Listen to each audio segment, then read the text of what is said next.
दोस्तों, आपका स्वागत है आपके अपने YouTube channel math by MY में। मैं हूं मुकेश यादव।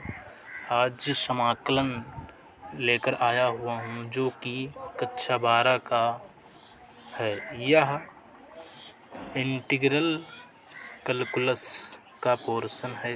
दोस्तों, आज मैं आपको समाकलन के बारे में सिखाऊंगा। चलिए आज की क्लास को स्टार्ट करते हैं। सबसे पहले हम चर्चा करेंगे आपसे कि समाकलन किसे कहते हैं। तो देखिए, यहाँ पर हमने हेडिंग डाला हुआ है इंट्रोडक्शन के बारे में। हम देखते हैं कि ये लिखा हुआ है समाकलन अवकलन की एक विपरीत प्रक्रिया है। इसका मतलब ये है कि जो समाकलन होता है ये अवकलन का जस्ट अपोजिट होता है, जस्ट उल्टा। अवकलन में जो फलन हमें दिया जाता है हमें उसके अवकलज या अवकल गुणांक की ज़रूरत होती है।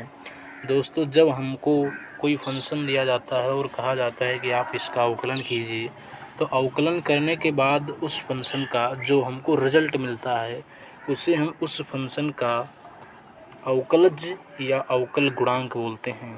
कहने का मतलब ये है कि अगर हमको कोई फंक्शन दिया गया, जैसे मान लीजिए कि हमारे पास कोई फलन दिया हुआ है x²। अगर हम इसका डिफरेंशिएशन करते हैं तो उसके बाद जो हमको रिजल्ट मिलता है वो मिलता है 2x।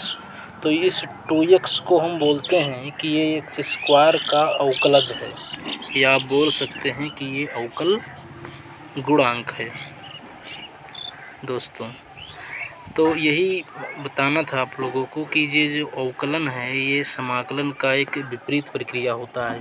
लेकिन आपको ये ध्यान देना होगा कि समाकलन में जो हमको फलन दिया जाएगा, जिससे आप किसी को आपको समाकलन करने को कहा जाएगा, तो देखेंगे आप कि वो किसी न किसी फंक्शन का अवकलज आपको दिया जाएगा और हमें उस फंक्शन की तलाश करनी होगी कि ये कौन सा फंक्शन है जिसका अवकलज आपको दिया गया है। समझ के आप लोग या नहीं? चलिए हम दोबारा बताते हैं। जैसे लिखा हुआ है समाकलन एक अवकलन की विपरीत प्रक्रिया है। अवकलन में जो फलन दिया जाता है हमें उसके अवकलज या अवकल गुणांक की ज़रूरत होती है। जब हमको कोई फंक्शन दिया जाता है और कहा जाता है कि आप इसका डिफरेंशिएशन करें, तो उस फंक्शन का जब हम डिफरेंशिएशन करते हैं तो उसके बाद जो हमको रिजल्ट मिलता है उसे हम उस फंक्शन का डिफरेंशियल कोएफिशिएंट या डेरिवेटिव, या आप इसको हिंदी में बोल सकते हैं अवकलज या अवकल गुणांक प्राप्त होता है।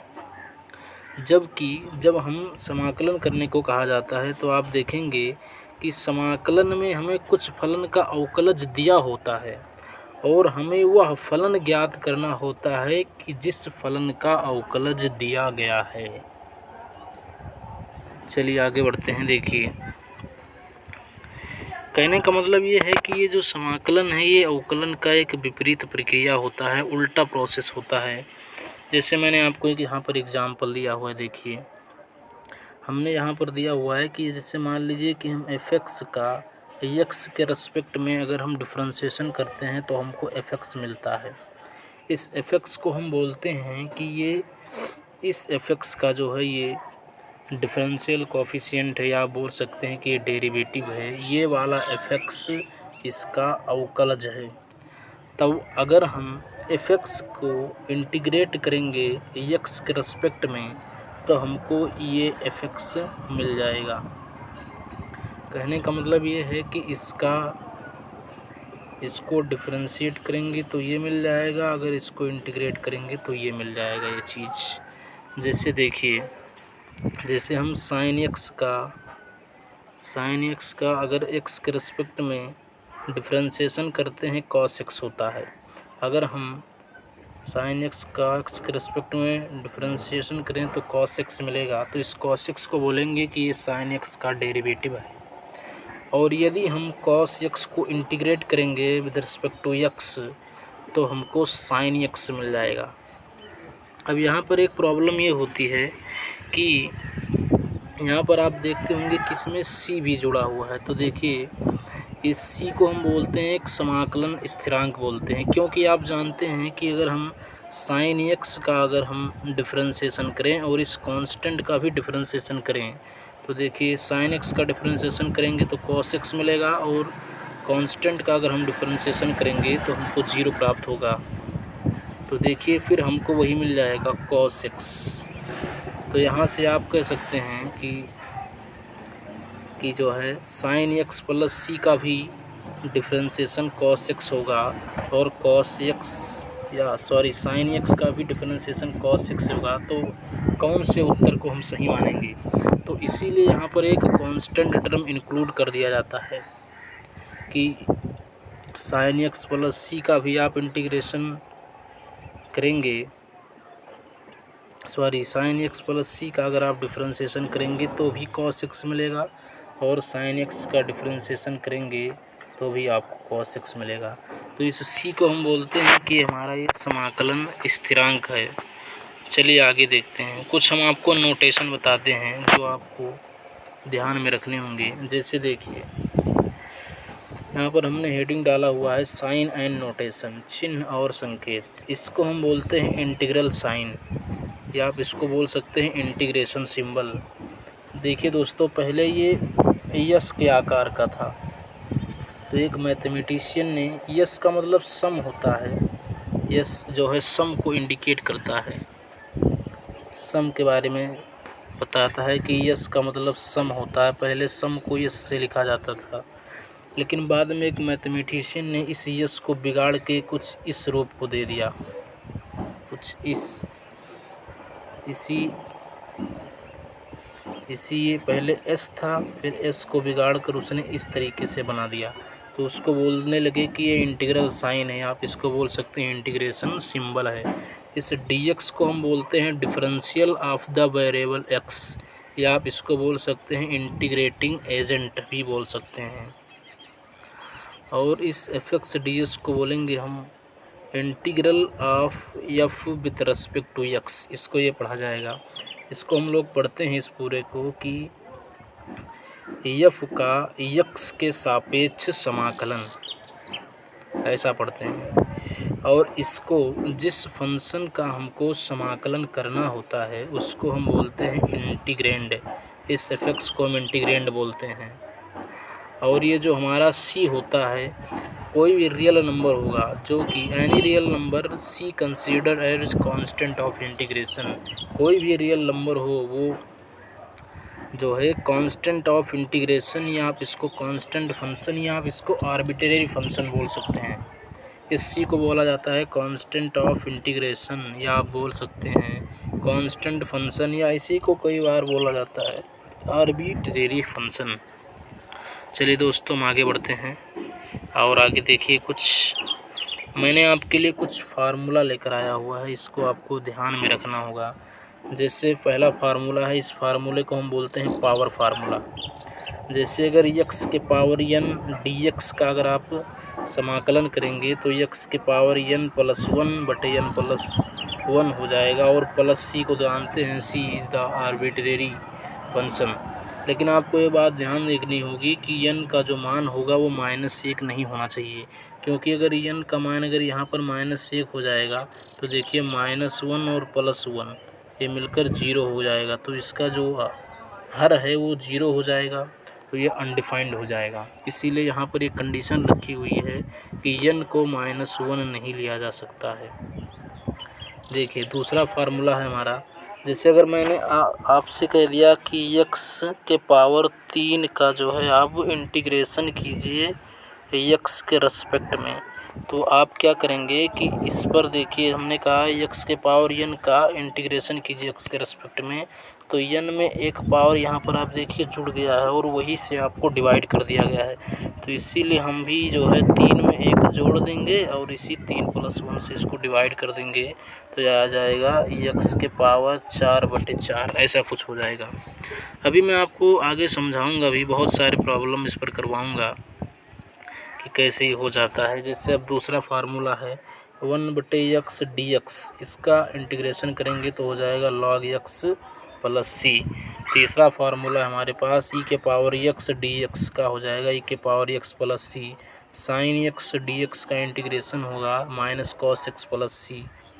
फिर आप देख सकते हैं कि cos x का इंटीग्रेशन करेंगे तो sin x + c हो जाएगा। sec स्क्वायर x का integration tan x + c, cosec square x dx का integration minus cot X plus C, sec X into tan X D X का इंटीग्रेशन हो जाएगा सेक एक्स प्लस सी।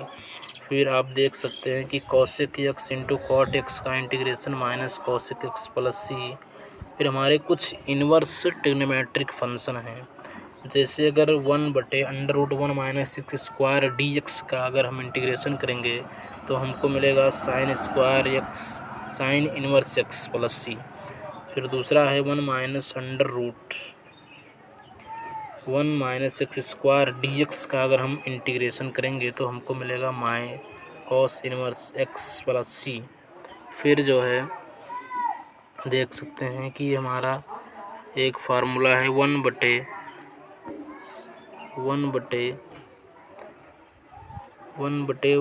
Plus x square D x, तो इसका हो जाएगा tan inverse X plus सी। दोस्तों मैं आपको इसलिए पहले बता दे रहा हूँ कि जब मैं प्रॉब्लम करवाऊँ इस पर तो आपको कोई दिक्कत ना आए। वैसे तो बुक में लिखा भी हुआ है, देखिए। फिर अगला फार्मूला है -1/1 प्लस एक्स स्क्वायर हो जाएगा काट इनवर्स एक्स प्लस सी। फिर हो जाएगा 14 नंबर है फार्मूला हमारा कि 1/x स्क्वायर -1 डी एक्स का इंटीग्रेशन करेंगे तो हो जाएगा sec inverse X plus C. ऐसे -1/x स्क्वायर -1 डी एक्स करेंगे तो cos X inverse X plus C हो जाएगा। ऐसे अगर हम जो है इसका इंटीग्रेशन करें ए के पावर एक्स डी एक्स का तो हो जाएगा ए के पावर एक्स बटे लॉग ई बेसिए प्लस सी। टेन एक्स का डी एक्स का करेंगे तो हो जाएगा लॉग सेक एक्स प्लस सी। कॉट एक्स डी एक्स का करेंगे तो लॉग साइन एक्स प्लस सी। और फिर जब हम अगर सेक एक्स डी एक्स का करेंगे तो हो जाएगा log ten pi by 4 plus x by 2।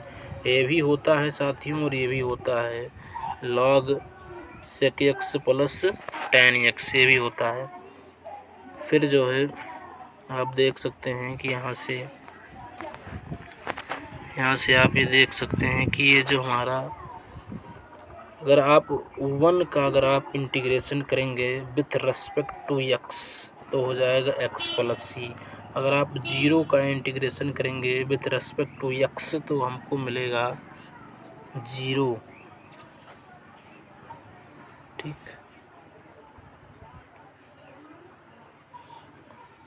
Sorry दोस्तों ये 0 लिखा हुआ है, हमने गलती से सी लिख दिया यहाँ पर, सॉरी। ये हमारा सी हो जाएगा 0 हो जाएगा, सॉरी। फिर उसके बाद देखिए अगला हम देखते हैं समाकलन के कुछ मूल नियम देखेंगे। यह बहुत ही बेहतरीन है, यहाँ से आप ध्यान से समझिए। जैसे समाकलन का जो मूल नियम है, ये पहला नियम कहता है साथियों कि अगर कोई फंक्शन इफेक्ट्स है और उसके साथ कोई कांस्टेंट फंक्शन मल्टीप्लाई है, देखिए ये के है कांस्टेंट है और इफेक्ट्स जो एक फंक्शन है एक्स का, तो पहले हम इसको इंटीग्रेशन करने से पहले हम इस के को इंटीग्रल साइन से बाहर करेंगे और इफेक्ट्स का हम इंटीग्रेशन करेंगे विथ रिस्पेक्ट टू एक्स। कहने का मतलब ये है साथियों कि अगर आपके पास कोई फंक्शन इस प्रकार का हो कि जिसमें कांस्टेंट और फंक्शन दोनों मल्टीप्लाई हों, तो इसको हम अगर एक्स के रिस्पेक्ट में अगर इंटीग्रेट करना चाहें तो पहले हम 3 को इंटीग्रल साइन से बाहर लेंगे और एक्स को हम इंटीग्रेट करेंगे विथ रिस्पेक्ट टू एक्स। तो अगर इसको इंटीग्रेट करेंगे तो हमको मिल जाएगा 3, तो उससे हो जाएगा। एक्स का करेंगे तो पावर फार्मूला लगाएंगे तो 1 और प्लस 1 और बटे 2, तो यानी हो जाएगा 3 इंटू एक्स स्क्वायर बटे 2 हो जाएगा।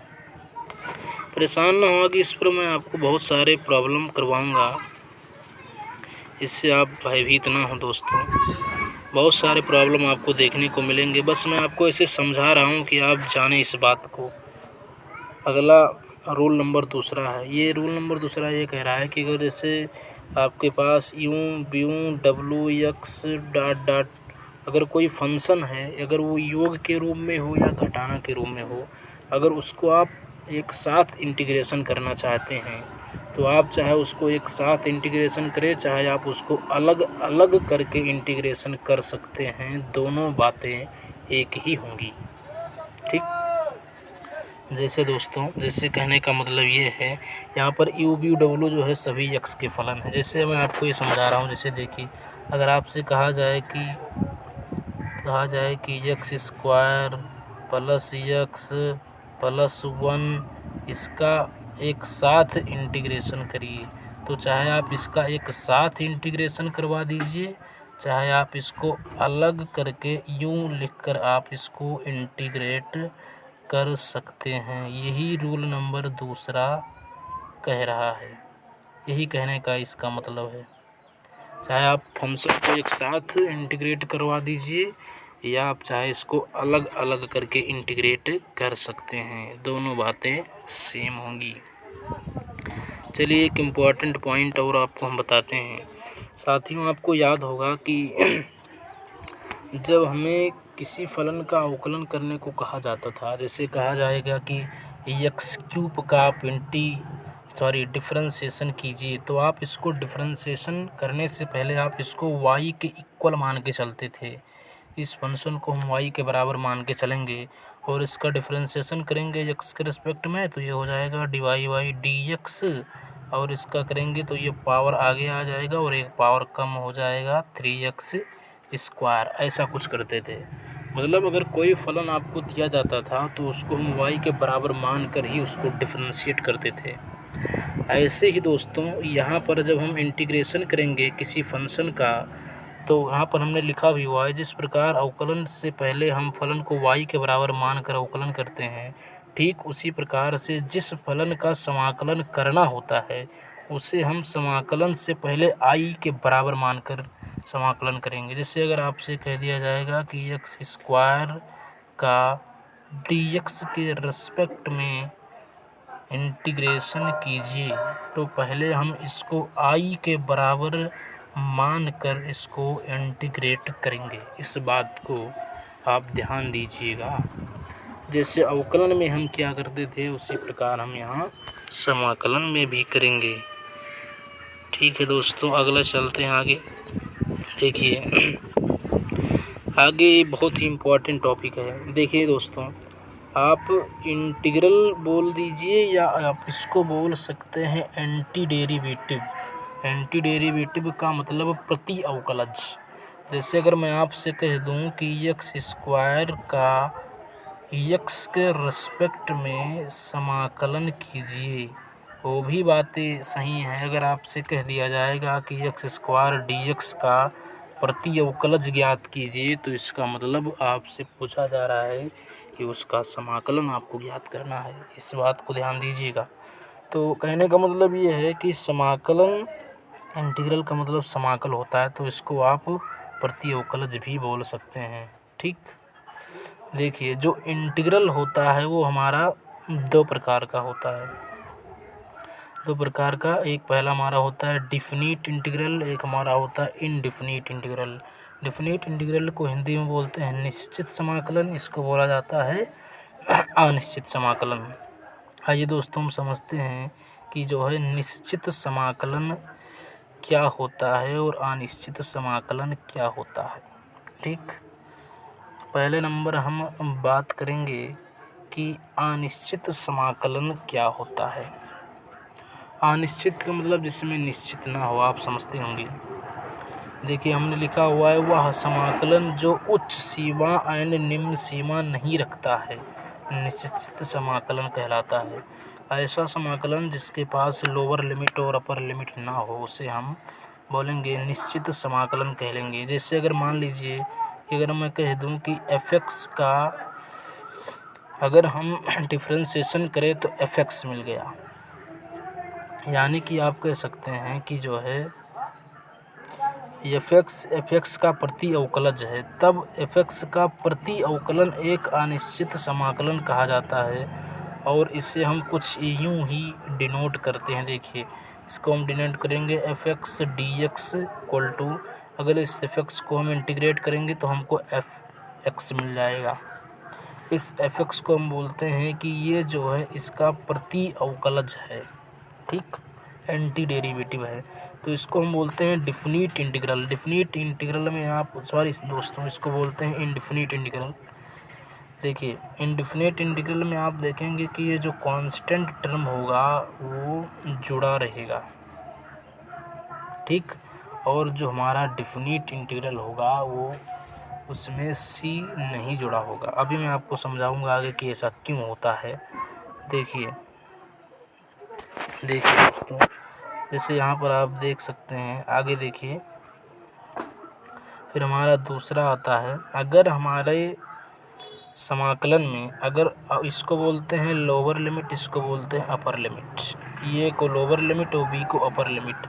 अगर लोअर लिमिट और अपर लिमिट कोई समाकलन रखता है तो उसको हम बोलेंगे कि वो हमारा, सॉरी यहाँ निश्चित समाकलन होना चाहिए, तो उसको हम बोलते हैं कि ये हमारा निश्चित समाकलन है, ठीक दोस्तों। इसको हम बोलते हैं कि हमारा निश्चित समाकलन है, इसमें कांस्टेंट टर्म नहीं आएगा।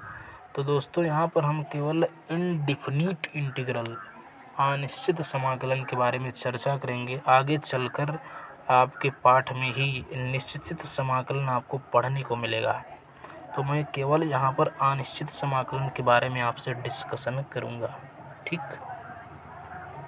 चलिए दोस्तों देखिए, अब हम समझते हैं कि ये जो अनिश्चित समाकलन होता है इसका ज्यामितीय अर्थ क्या होता है, ज्योमेट्री के पॉइंट ऑफ व्यू से अगर इसको देखा जाए तो ये हमको क्या बताता है। देखिए मान लीजिए कोई फंक्शन है y बराबर 2x, आप इसको y बराबर 2x ले लीजिए या आप इसको जो है fx बराबर 2x ले सकते हैं, दोनों बातें एक ही हैं। देखिए अगर हम fx का अगर हम x के रिस्पेक्ट में अगर हम इंटीग्रेशन करवाएं दोस्तों, तो आप देख सकते हैं कि ये जो हमको मिलेगा fx dx का इंटीग्रेशन करने का मतलब, अगर हम 2x का इंटीग्रेशन करें तो देखिए 2 कांस्टेंट है, तो पहले हम 2 को इंटीग्रल साइन से बाहर करवाएंगे, x का हम x के रिस्पेक्ट में इंटीग्रेशन करवाएंगे using the power formula. Power formula क्या कहता है कि अगर 2 ऐसे है तो हमने इसको ऐसे रख दिया है, x का अगर हम इंटीग्रेशन करेंगे तो इस पर एक पावर है तो इस पर एक पावर और चढ़ जाएगा और उसी से इस पर डिवाइड लग जाएगा, तो यहाँ पर x²/2 आ गया और 2 से 2 यहाँ पर कैंसल आउट हो गया, तो यहाँ पर बचा हुआ क्या है, बच जाएगा x² + c। c क्या है, तो मैंने आपको शुरू बताया था कि c एक स्वैच्छिक फलन है, या आप इसको बोल सकते हैं कांस्टेंट ऑफ इंटीग्रेशन है, ठीक। देखिए अगर हम यहाँ पर c की अलग अलग वैल्यू रखेंगे तो समाकलन, इस समाकल के अलग अलग वैल्यू आपको मिलते चले जाएंगे। जैसे देखिए अगर हम इसमें c को अगर 0 ले लेते हैं तो c को 0 ले लेंगे तो हो जाएगा y बराबर x² + c। तो यहाँ y बराबर, जिससे आप इसको ये मत समझिए fx dx को हम y लिख सकते हैं, तो यहाँ पर इससे हमने y लिख दिया है इसको समझने के लिए। तो देखिए x² + c में जब हम c को 0 रखेंगे तो यहाँ से हो जाएगा 0 रखेंगे तो केवल हमको x² मिलेगा। तो देखिए x² आप लोगों ने पढ़ा हुआ है कि एक परवलय का समीकरण होता है जिसका ओरिजिन 0, होता है। देखिए यहाँ से अगर हम c को 1 ले लें, अगर हम c को अगर 1 ले लेंगे तो हमको मिल जाएगा y बराबर x² + 1, c की जगह पर 1 ले लेते हैं तो इसको हम, ये भी परवलय का समीकरण है, बशर्ते ये शिफ्ट हो गया है, shifting parabola 1 unit digit along the y axis in positive direction. ये पैराबोला जो है y अक्ष की धनात्मक दिशा में 1 इकाई दूरी पर शिफ्ट हो गया है, ठीक। आगे देखिए अगर हम c को 2 ले लें तो यहाँ से y बराबर x² + 2 हो जाएगा। ये भी एक शिफ्टिंग पैराबोला है जो कि 2 digit along the y axis in positive direction में इसका ग्राफ बन जाएगा। मतलब ये y अक्ष की धनात्मक दिशा में 2 इकाई दूरी ये शिफ्ट हुआ है, ये पैराबोला, कहने का मतलब ये है। फिर देखिए अगर हम c को -1 ले लेंगे तो y बराबर x² - 1 हो जाएगा। तो देखिए ये भी शिफ्टिंग पैराबोला है, 1 unit digit along y axis के ये नेगेटिव डायरेक्शन में होगा, ठीक। चलिए दोस्तों अगर हम इसका ग्राफ प्लॉट करते हैं इन सभी का, तो देखिए हमारा ग्राफ थोड़ा सुंदर नहीं है, बशर्ते आपको समझाने के लिए हमने बनाया हुआ दोस्तों। देखिए y बराबर एक्स स्क्वायर का ये ग्राफ है, ओरिजिन से पास हो रहा है। y बराबर एक्स स्क्वायर -1 का ग्राफ, y बराबर एक्स स्क्वायर -2 का ग्राफ, y बराबर एक्स स्क्वायर -3 का ग्राफ से y बराबर एक्स स्क्वायर +1 का ग्राफ, y बराबर एक्स स्क्वायर +2 का ग्राफ, y बराबर एक्स स्क्वायर +2 का ग्राफ। दोस्तों आपको यहाँ से ये समझने को मिल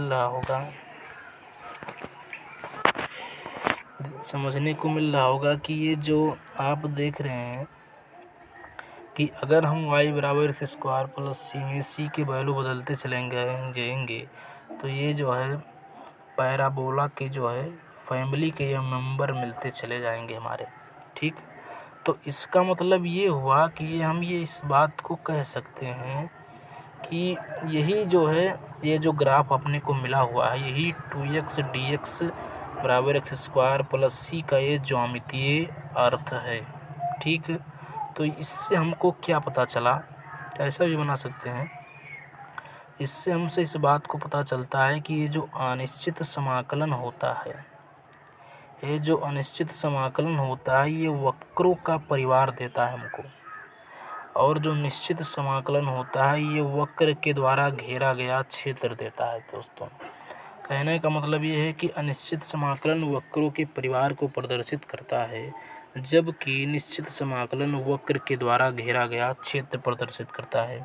जैसे अगर मान लीजिए कि अगर हम लिख दें इसे एक्स स्क्वायर dx और यहाँ पर हम लिख दें 1 से 2, इसकी लोअर लिमिट 1 है, ऊपर लिमिट 2 है, तो इसको हम बोलेंगे कि ये जो है एक्स स्क्वायर के द्वारा घेरा गया क्षेत्र होगा। इसको आप इंटीग्रेट करेंगे तो जो जवाब मिलेगा इस कर्व के द्वारा घेरा गया एरिया होगा, जबकि ये वक्रों के परिवार को प्रदर्शित करता है, ये फैमिली ऑफ कर्व को रिप्रेजेंट करता है, और ये एरिया अंडर द कर्व को रिप्रेजेंट करता है निश्चित समाकलन। This is the difference between definite integral and indefinite integral. दोस्तों आज के लेक्चर में बस हम इतना ही आपसे डिस्कशन करेंगे, अगले लेक्चर में हम इसके कुछ प्रॉब्लम आपको करवाएंगे। साथियों अगर आपको मेरा कंटेंट अच्छा लगा तो आप मेरे चैनल को प्लीज़ सब्सक्राइब करें। मिलते हैं अगले वीडियो पर। Thank you for watching my video students.